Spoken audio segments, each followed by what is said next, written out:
noon guys, para akong tinatakpan ko yung mukha ko habang lumalabas ko ng bahay.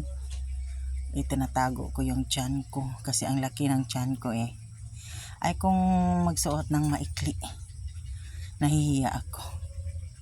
Pero ngayon guys, nalalaman ko ang katotohanan na kung ba't ako malaki ang tiyan ko, kasi may mayoma pala akong tumubo sa left side ng ovary ko at saka 3 ito. Alam mo ba yung pakiramdam na imbis nalulungkot ka nang nalaman mong may mayoma ka? Ay, ako'y natutuwa kasi alam ko ang katotohanan. At bigla akong nagkaroon ng kumpiyansa sa sarili. At hindi na ako nahihiya. Lumalabas ako ng bahay na kahit anong maririnig ko, hindi ko na yan iniintindi. Kasi alam ko sa sarili ko guys, kung ano ako at sino ako. 'Di ba? Kaya masayang masaya ako sa buhay ko. Focus lang talaga ako sa pamilya ko. Pero ngayon nasa social media na ako, lumalaki yung lipunan ko. Kaya lalo kumakapal ang mukha ko.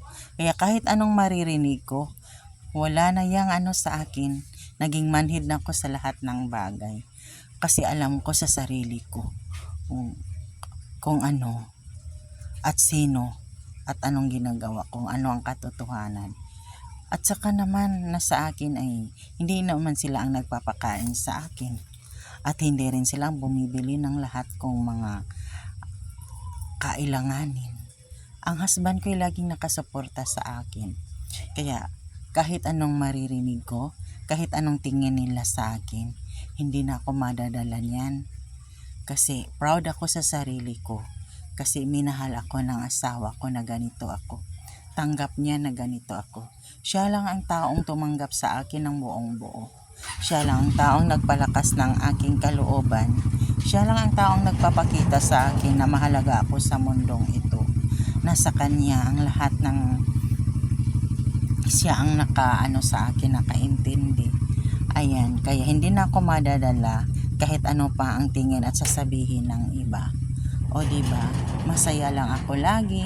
Ang buhay ko'y nakatutok na dito at saka parang tuwang-tuwa ako sa nangyayari sa buhay ko. Alam ko naman kung ano ako. Kaya sa mga katulad ko, huwag kayong magpapadala sa mga sinasabi ng iba. Hindi naman sila ang nagbabayad ng bill nyo. Hindi naman sila ang nagpapakain sa atin. Kaya dapat hindi tayo matitinag kung